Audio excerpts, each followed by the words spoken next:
Ayan, nandito kami kay Kuya Lobeng. Ayan si Kuya Lobeng. Kumuha ako ng sakate rito. Ayan, sa gilid niya.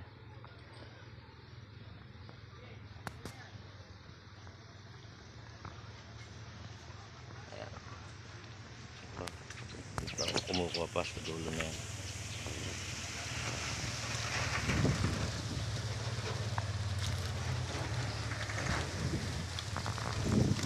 Kwentuhan muna tayo kay Kuya Lobeng habang papahinga. Nakakuha naman na tayo ng sakate. Malamig na ngayon, di ka mukha dati, no? Oo. Salit yung hangin nawagulan saka itong ito. Dati, kuwan eh.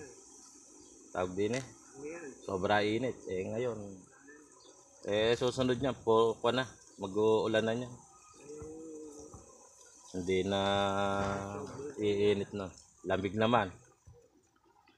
Lamig naman ang papalit.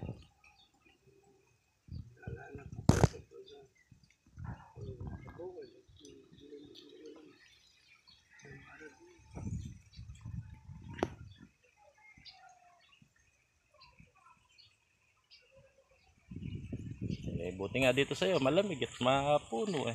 Doon sa akin mainit. Dito sa'yo, kahit pa paano, may hangin.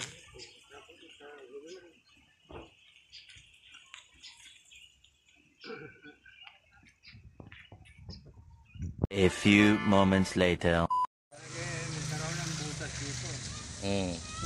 Para yung tao magagamit dito, hindi na matagal bago makapasok. Ito yung nakuha natin pagkain. Ayan. Naluwa natin yung daon ng saging. Ito yung dumadating yung kaibigan natin. Ayan. Ayan, pauwi. Kumuha ako ng pagkain ako. Kambing, oh. Din. Din. Nabiyahe siguro. Namabili ako natin, bebe.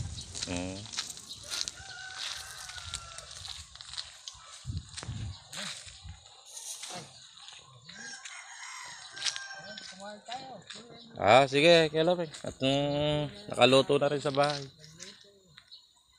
Luto na yung ulam na binibili. Hindi na ako nagluluto. Mainap pa nga yung luto na eh. Nang kakain na lang. Rice cooker kami. Kesa yung magluluto ka pa.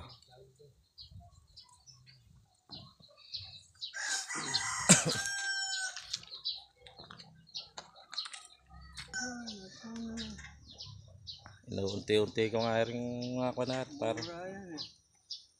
Gusto nung kambing yan, malaki. Gaganda nung lasa. Malalaki. Taba. Tataba.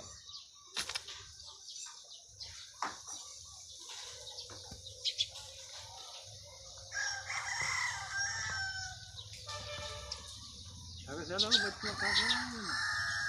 Sige na, Kuya Lobeng.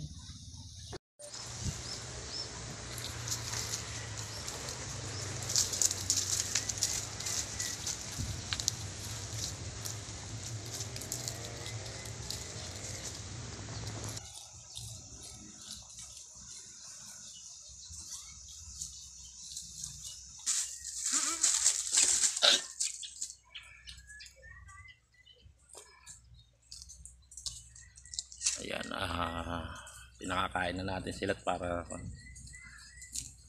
baka kasi mamaya umulan, medyo malulam ang panahon.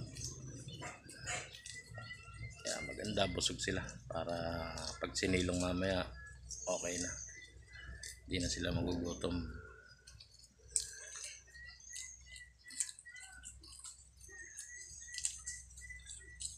Ayan, medyo maganda yan, ako natin pagkain malalaki laso ng mga kangkong.